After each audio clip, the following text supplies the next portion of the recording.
Internal combustion engine कुछ समय में हिस्ट्री बन जाएगा, एटलीस्ट कंज्यूमर मार्केट में तो बन ही जाएगा। इसी बात को ध्यान में रखते हुए बहुत सारी कंपनियां जो मार्केट में ऑलरेडी बड़े प्लेयर्स है वो भी इलेक्ट्रिक मोटरसाइकिल्स पर काम करना चालू कर चुके हैं और नए नए स्टार्टअप्स भी आ रहे हैं अपने मतलब कि इलेक्ट्रिक मोटरसाइकिल्स को लेकर के। इसमें से जो दो जाने माने स्टार्टअप्स हैं इंडिया में वो है ओला और अल्ट्रा वायलेट। तो इन दोनों ने भी अपने top of the line electric motorcycles को इंडियन मार्केट में लॉन्च कर दिया है। ओला ने ओला रोडस्टर प्रो और अल्ट्रा वायलेट ने F77 मैक 2 को इंडिया में लॉन्च किया है। तो आज की इस वीडियो में हम इन दोनों ही इलेक्ट्रिक मोटरसाइकिल के फीचर्स और स्पेसिफिकेशंस को कंपेयर करेंगे। ओला पहले से ही इंडियन मार्केट में इलेक्ट्रिक स्कूटर्स को बेच रहा था, लेकिन हाल ही में ओला ने ओला रोडस्टर सीरीज ऑफ मोटरसाइकिल्स को लॉन्च कर दिया है, यानी कि अब ओला इलेक्ट्रिक मोटरसाइकिल बिजनेस में भी अपनी एंट्री कर ली है और ऐसा माना जा रहा है कि ये अल्ट्रा वायलेट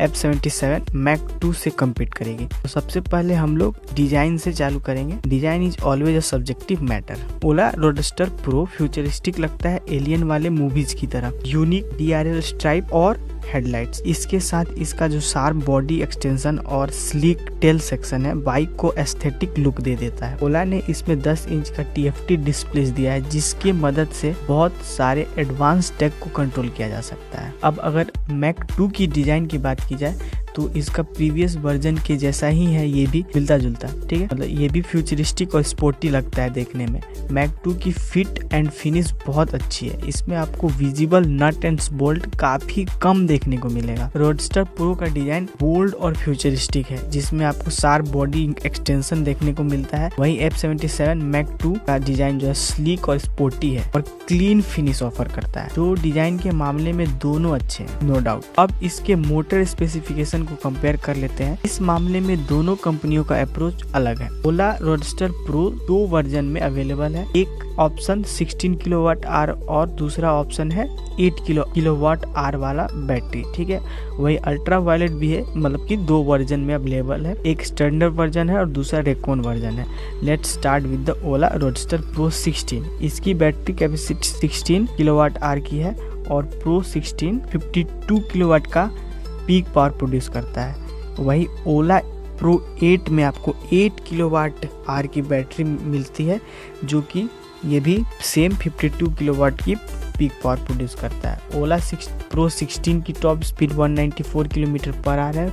वही ओला प्रो 8 की top speed 154 kilometre per hour है। दोनों मोटरसाइकिल का ड्राइव रेंज की बात की जाए तो प्रो 16 की सर्टिफाइड रेंज 579 किलोमीटर है, वही दूसरे वाली की 316 किलोमीटर है फुल चार्ज पे। चार्जिंग टाइम के बारे में बात करें तो प्रो 16 को अगर आप 2.2 किलोवाट होम चार्जर से 0 से 100% चार्ज करते हैं तो उसमें 7.5 घंटे का समय लगेगा, 7.5 आवर्स का समय लगेगा। और प्रो 8 को अगर आप 0 to 100 चार्ज करते हैं सेम चार्जर से तो इसमें आपको 3.7 आवर्स का समय लगेगा। अब अल्ट्रा वायलेट F77 मैक 2, इसके स्टैंडर्ड वर्जन में आपको 7.1 किलोवाट आवर की बैटरी लगी हुई है और इसका जो मोटर है वो 27 किलोवाट का पीक पावर प्रोड्यूस करता है। और अगर आप इसे इको मोड में चलाते हैं तो आपको 183 किलोमीटर पर चार्ज का ड्राइव रेंज मिल जाएगा। नॉर्मल मोड में चलाते हैं तो 144 किलोमीटर का, और वहीं अगर स्पोर्ट्स मोड में चलाते हैं तो आपको 128 किलोमीटर पर चार्ज का ड्राइव रेंज मिल जाएगा। स्टैंडर्ड वर्जन को 0 to 80% चार्ज होने में 3 घंटे का समय लगता है। वही रेकॉन में आपको 10.3 किलोवाट आवर की बैटरी मिलता है।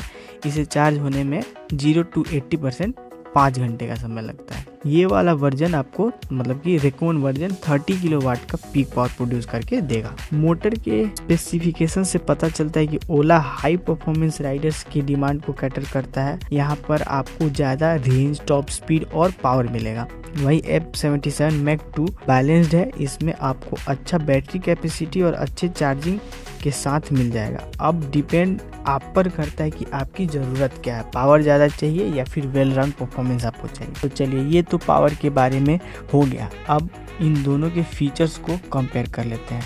ओला रोडस्टर प्रो में बहुत सारे एडवांस सेफ्टी फीचर्स देखने को मिल जाएगा और इंटरटेनमेंट के लिए भी फीचर्स दिया गया है। ओला रोडस्टर प्रो में आपको ADAS मतलब कि advance driver assistance system ABS offer किया गया है, जिसमें कि 3 ब्रेकिंग मोड्स हैं, रेस, अर्बन और रेन। इससे अलग अलग सिचुएशन में ब्रेकिंग इफिशियंसी अच्छी हो जाती है। इन सब के अलावा भी फीचर्स दिए गए हैं, जैसे कि cornering ABS, advance traction control system. क्योंकि ये एक इलेक्ट्रिक मोटरसाइकिल है तो इसमें बैटरी पैक और मोटर को ऑप्टिमल टेम्परेचर पर रखना जरूरी होता है, तो अलग अलग टेम्परेचर में मोटरसाइकिल सही से परफॉर्म करे, इसके लिए इसमें ऑटोमेटिक हीटिंग और कूलिंग सिस्टम भी दिया गया है। और इंटरटेनमेंट के लिए इसमें आपको 10 इंच का टच स्क्रीन मिलता है जो वाईफाई और 5G कनेक्टिविटी के साथ आता है। इसमें आप वीडियो स्ट्रीम कर सकते हैं और साथ में गेम भी खेल सकते हैं। Now it's time for the Ultraviolette F77 Mark II। इसमें भी आपको बहुत सारे फीचर्स देखने को मिल जाएगा, जैसे कि हिल होल्ड, जिसकी हेल्प से आपका बाइक जो है किसी भी इंक्लाइन पर लुढ़केगा नहीं, ठीक है, मतलब कि आपको ब्रेक का इस्तेमाल नहीं करना पड़ेगा। Mark II में भी 4 स्टेप ट्रैक्शन कंट्रोल सिस्टम दिया गया है, जिसको आप अपने अलग अलग राइडिंग सिचुएशन कंडीशन के अकॉर्डिंग उसको आप एडजस्ट कर सकते हैं, ठीक है।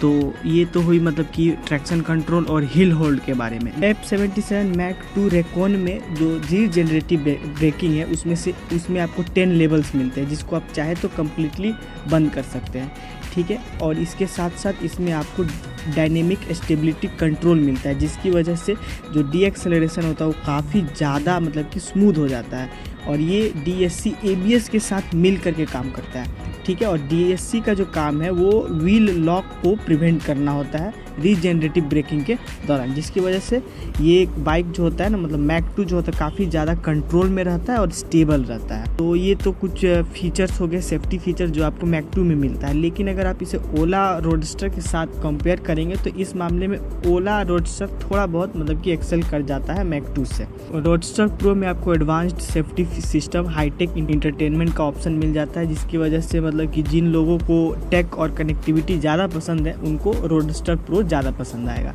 ठीक है। वही ultra violet F77 Mark II जो है वो ज़्यादातर प्रैक्टिकल राइडिंग पे मतलब कि फोकस करता है और अच्छा ब्रेकिंग और कंट्रोल प्रोवाइड करता है अपने राइडर्स को। मतलब कि जिन राइडर्स को हैंडलिंग और स्टेबिलिटी ज़्यादा अच्छी चाहिए होता है वो आप Mark II की तरफ मतलब कि जा सकता है। हालांकि अब आपका चॉइस डिपेंड करेगा कि आपकी नीड क्या है। ये तो हो गया फीचर कंपैरिजन, दोनों में क्या क्या चीज़ें मिलती हैं, ठीक है। अब जो है फाइनल कंक्लूजन की बात कर लेते हैं कि आपको कौन सा मोटरसाइकिल लेना चाहिए। लेकिन उससे पहले इन दोनों मोटरसाइकिल के प्राइस को समझ लेते हैं। देखिए, ओला रोडस्टर प्रो जो है वो 2 लाख रुपए से शुरू होकर के 2.5 लाख रुपए तक जाता है। वही जो Mark II है वो 2,99,000 मतलब कि 3 लाख से शुरू होकर के 4 लाख रुपए तक जाता है। तो इस मामले में ओला रोडस्टर जो है ज़्यादा अफोर्डेबल है, ठीक है। फीचर्स और परफॉर्मेंस के टर्म में देखा जाए तो आपको ओला में अच्छी वैल्यू मिलती है। वही जो F77 है वो कीमत इसकी ज़्यादा है, लेकिन ये थोड़ा इसमें जो टेक का इस्तेमाल किया गया और ये जो प्रीमियम डिज़ाइन ऑफर करता है, शायद इस वजह से इसकी प्राइसिंग ओला से ज़्यादा है। अब यहाँ पे भी आपके पास 2 ऑप्शंस हो जाते हैं कि आपका बजट कितना है। आप अपने बजट के अनुसार दोनों में से कोई भी मोटरसाइकिल चूज कर सकते हैं। तो फाइनल थॉट यही है कि ओला जो है ना वो ज़्यादा से रेंज देता है और ज़्यादा एडवांस टेक्नोलॉजी देता है। वही F77 Mark II जो है वो डिज़ाइन हैंडलिंग में मतलब कि आउटस्टैंड कर जाता है ओला से। देखिए, ओला रोडस्टर प्रो जो है वो F77 Mark II को कड़ी टक्कर देने वाला है मार्केट में। हालांकि ओला का जो सर्विस है उस वजह से लोग कन्विंस नहीं है, के बारे में किसी दूसरे वीडियो में बात करेंगे। लेकिन